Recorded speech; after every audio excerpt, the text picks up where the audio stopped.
大家有冇聽過金為富，玉為貴？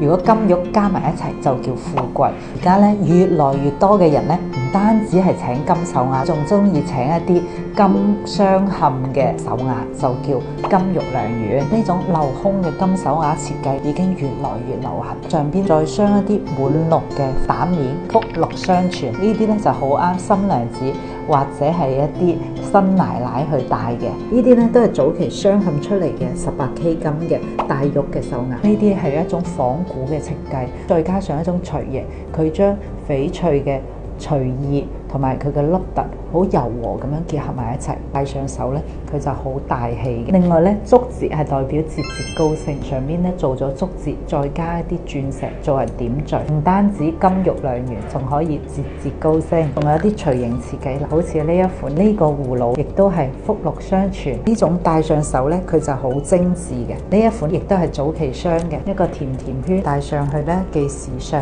又大氣。有一啲蛋面好辣嘅，就係呢啲嘅款式，呢啲係以前嘅經典款，早期喺香港啊、台灣呢啲都賣得非常之唔錯嘅。仲有呢一種嘅隨形，如果你中意更加大氣啲、高冰飄綠嘅，就係呢一款。好多時候你哋戴上手先知道佢嘅質感，唔同嘅款式因應唔同嘅場合，啱唔同嘅朋友去選擇。呢啲都係金價未升之前就鑲嵌出嚟嘅，性價比各方面咧仲係好誘人嘅。